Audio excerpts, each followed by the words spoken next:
Remember when this was the best delivery method for music? Remember when this was the best delivery method for supplements? Every industry evolves and improves with new breakthroughs in science and technology. Here at Numi, we've used a proprietary technology to solve an issue that's been around since nutritional supplementation began: the problem of absorption. So many of today's supplements are less effective due to their inability to be absorbed naturally by the body. Using our own proprietary hydrostat nano delivery breakthrough, we reduce the particle size of critical nutrients smaller than ever before, allowing them to absorb in your mouth while swishing for 30 seconds or more. Glutathione is your body's master antioxidant. It's responsible for boosting your energy, detoxifying cells, reducing inflammation, and boosting the immune system. If glutathione is so amazing, why have you never heard of it? Because glutathione is extremely fragile, and if taken orally, it will be destroyed via the digestive process, rendering it virtually useless to the body. Until now, NutraSwish applies nanotechnology to achieve maximum absorption. Now, glutathione and other nutrients can be absorbed simply and quickly by swishing in the mouth instead of being destroyed in the stomach. Using this same nanotechnology, we've created the ultimate skincare product, Numi Skin. We've been able to achieve unparalleled absorption for key ingredients, including collagen, hyaluronic acid, and more. Some of the top skin experts in the world work together to create the ultimate blend of skin-enhancing nanonutrients, creating the most amazing before and after results. With our nano solution, you no longer have to wait months to experience the effects of skincare and supplementation. Our customers are noticing a difference within a matter of days. Don't wait to look, feel, and live your best life. A new you starts with Numi.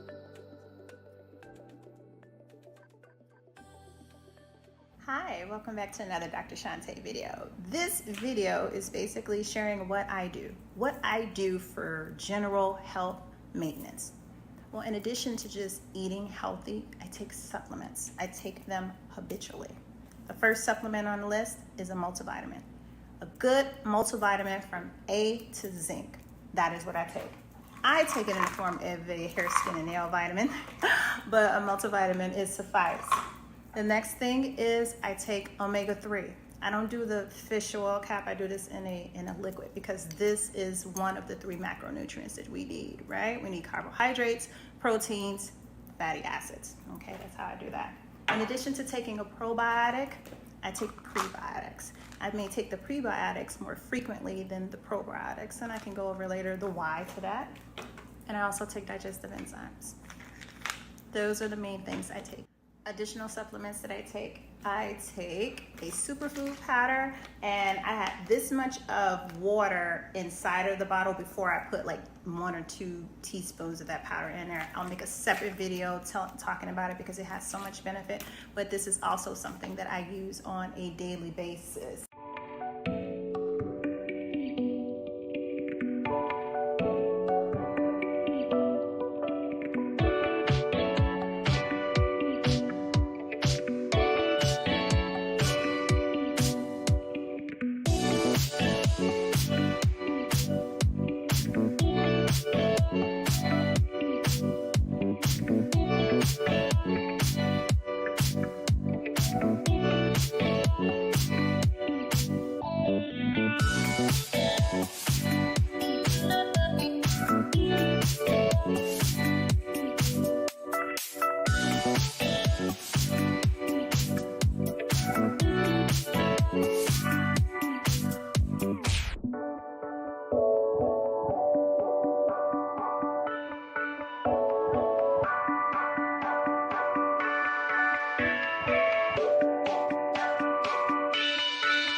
Hey people, back with holistic relationships, and this topic is about midlife crisis as it relates to vanity. Okay, this is something that we all go through. And when you have the average lifespan being about 75, and of course, people we know, some people live to 100, some 80, whatever, I get it. I have an uncle who's 102, like right now, still alive and kicking at 102, so I get it. We're just talking averages, right? And so with an average of 75, then what's midlife? About 30 something, 40, right? And so when you get to those ages, you're thinking, I know I had a hole here. I got like probably 2 or 3 in this one alone. Jeez, maybe I should focus on getting it in there, huh? And so when you're thinking mid 30s, nearly 40, being the midlife crisis as it relates, of course, to vanity and what's the average lifespan nowadays, not biblical days, nowadays, you start to think about those things. And interestingly enough, I'm showcasing a dress I wore when I turned 30. My husband at the time threw this big birthday bash for me in Washington, D.C., and I wore this dress. Now, this is greater than 10 years ago. And I can remember feeling bad, like, oh my God, I'm getting old. At 30, I can remember that and how I felt then. So I know those of us now in this generation, what we must be feeling now. For men and women alike, the grays are real. That salt and pepper look is real. We're stiffer in the knees, stiffer in the hips, stiffer in the back. Okay? Workout recovery time is taking longer. Pounds ain't coming off as easy.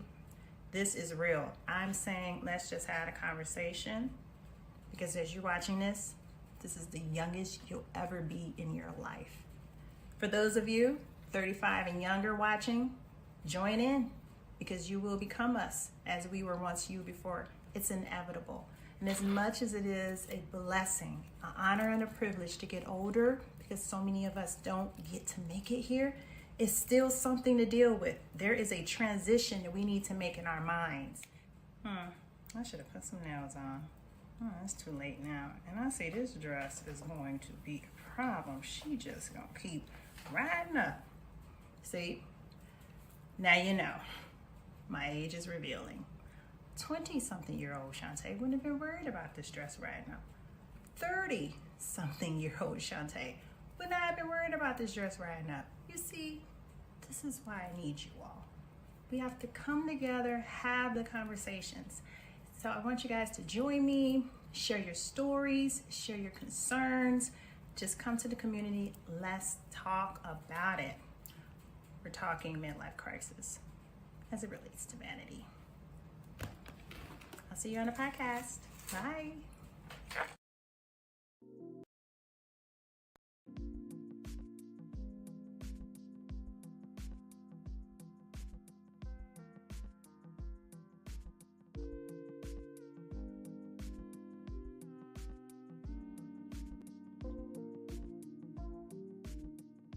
Hi, everyone. Welcome back to another Holistic Relationships. I am your host, Dr. Shanté. So this is our part 2 to the midlife crisis conversation we had last time. And this part is about vanity, because we're looking at it in 2 different ways. It's pretty much about all of us in the age group that we are in. If you're over 35, life can be a little bit different now, with loss of parents, having children, divorce, loss of children. It's a lot that's happening, and we have a lot more experiences than we did when we were in our youth, when we were in our younger 30s and 20s, where we didn't really experience much life, and so much more is happening. So that is what prompted the discussion. I remember when I first felt it come over my heart, and it was just a verbal journal recording. I just put on not a memo. It was something like a voice recorder. It started with me just venting about it. And that's it. I do remember though, holistic relationships was actually a workshop that was a part of my detox program. The detox program that I have had for over the last 13 years. And once people finished the detox program, we had a workshop that was entitled Holistic Relationships. And that is pretty much, now that you're on this healthier way of living, let's have better, healthier relationships with people. So this show stemmed from that workshop. And the more that I've been through the last 13 years since the concept of the workshop, I thought about all of those life experiences and I went, oh, wow, what if I expanded on this? It's going to take more than one workshop to talk about these things. And so now we have holistic relationships. So back to the show for today. This is the vanity part of the conversation of midlife crisis as it relates to vanity.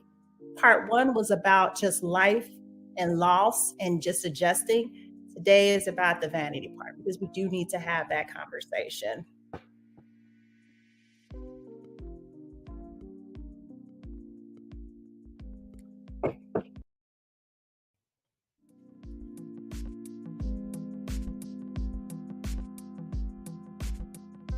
All right, midlife crisis as it relates to vanity. Again, I did one before as it relates to end of life or observing others in your age group, especially those of us in our 30s, 40s, and 50s. This is a different time for us.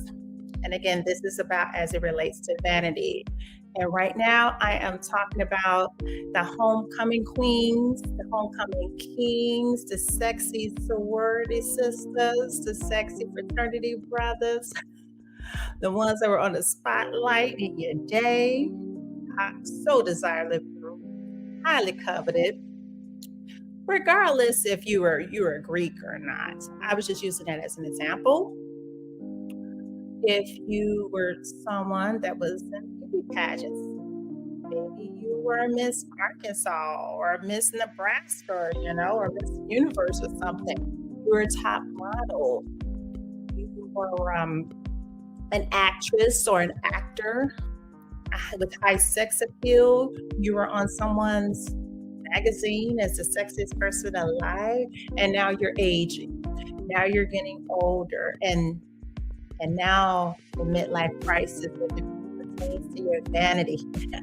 And the thing in life, and I always like to say that beauty is in the eyes of the beholder. So we'll start there first, okay? Put that on the shelf, and I'm going to move on to say that there are some people, because not everybody likes the same thing, but there are some people in this world that are just so beautiful and handsome, and they're just attractive to the masses. And it's not just a little trait that they have that only this person have, like their ears or something, but genuinely attractive to the entire population.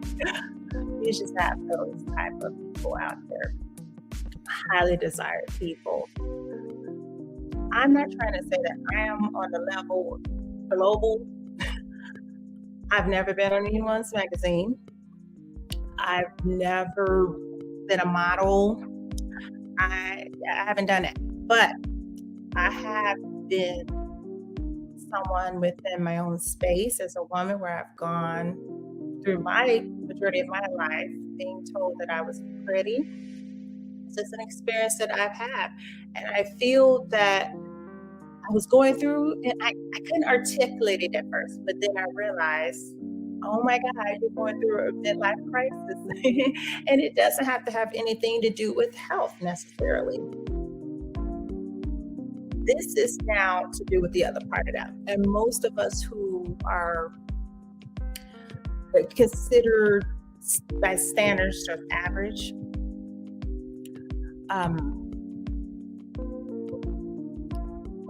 some of us, what I'm trying to say is that some of us that are considered an average person, And that was attractive to some, but not everyone. I'm sorry, I was trying to find a word for how I want to articulate that. But then there's also those other people who were not considered very attractive at all. So their experiences through their lives, and when I'm speaking of it, I would think that they would have something to do with the transition, but it's hard to say that. But I do welcome anyone if they're in that category and they're not afraid to step forward to share some light on there, what the sentiment is on that, and what is their sentiment about that.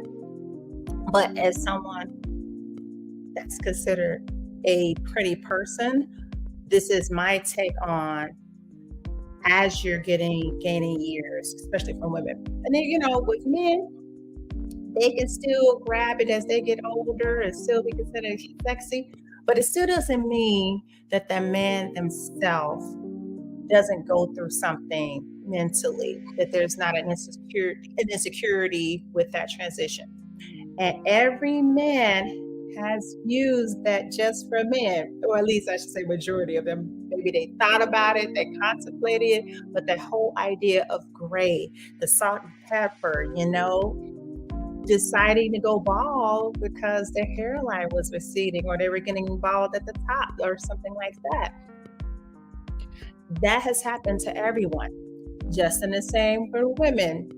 Maybe we're looking at sagging skin. And of course, we've had children, things like that, and it has contributed to that. But now we're feeling some kind of way about aging. So this is what the topic is about. This is what the conversation is about. And regardless if it's the health midlife crisis or the vanity midlife crisis, we're living in a society where the average lifespan goes to 75 on average. Now, any people chime in saying that some people live to 80, 90, or 100. Yeah. I have an uncle that right now that's 102, maybe 103, but he's an exception and not the rule. My own father passed away at 61, which is just a little over the half the age of that person. But we were just saying mathematically, average lifespan. That means that to get an average of 75, mathematically, it has to go a little bit over there in order to get to the average of 75. It's not called majority, it's called average. So if the lifespan average is 75, then yeah, 37 could be considered midlife. Then the 40s, anywhere in the 40s, anywhere in the 50s for sure. You are feeling that, oh my God, I am not 25. Some of us start thinking about that sooner than others. But what are we thinking about? So this is the whole point of bringing it in. So it doesn't matter if you're just a universally beautiful person, the average person, or the person that people didn't find generally attractive at all. And again, I always say that beauty is in the eyes of the beholder. There's always someone for everyone. But even in each of those instances, guess what? We aged. And we all felt in it some way. And we were used to feeling it. And the reason why I'm bringing it back to the people who were used to it, that were really attractive, is because now you're going through something. You're going through something that you're not used to, because you're used to the attention from the youth and how you were. Now you're aging, and that attention is sort of there, but now there's younger models out there.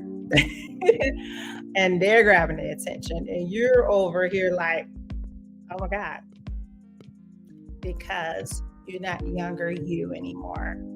And the more attention that you had, I feel like it's the harder the transition is for you in your midlife.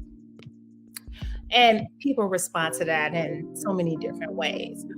But this is just to shed some light on the topic.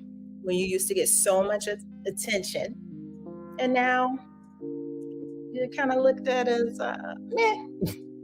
You're like, what? I want to still know if you got it, doing all kinds of things, because we want to feel love, acceptance, and validated. We want to feel desirable. And a person has had the experience their whole entire life, and they're aging. Oh my God, it's quite the mind job.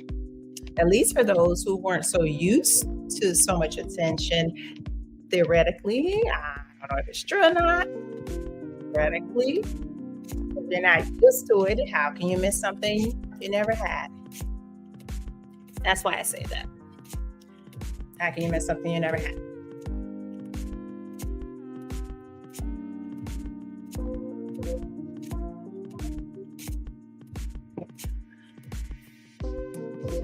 It's quite the feeling. So for those who feel me, those who know what I'm talking about, you've either lived it, you're going through it. I can remember when I was like 4, 5, every time my mother would take me somewhere, I remember people that, oh, she's so pretty, she's as a child. So, and not just saying it because I was a child and being nice to my mom or me or, but, me being genuinely an attractive person. And so to experience that most of my life, and I find myself now doing the little things, going the extra mile with the facials and things to tighten the skin, to what can I do naturally, finding ways to kind of be cute and to be somewhat of I want to evolve in a way. I don't want to be a caricature of myself, my former self. I do want to evolve in a way that's graceful, gradual, a gradual transition as best as I can, because I do care about how I look. I always have.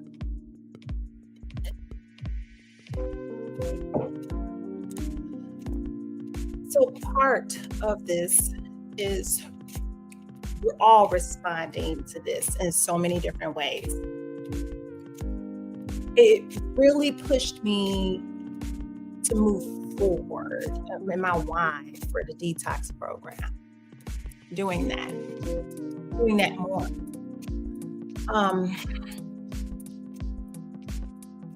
Is there anything else I wanted to add to that?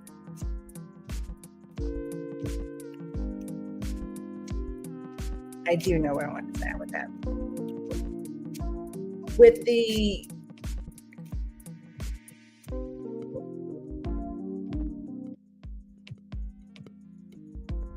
so sorry for my network interruption.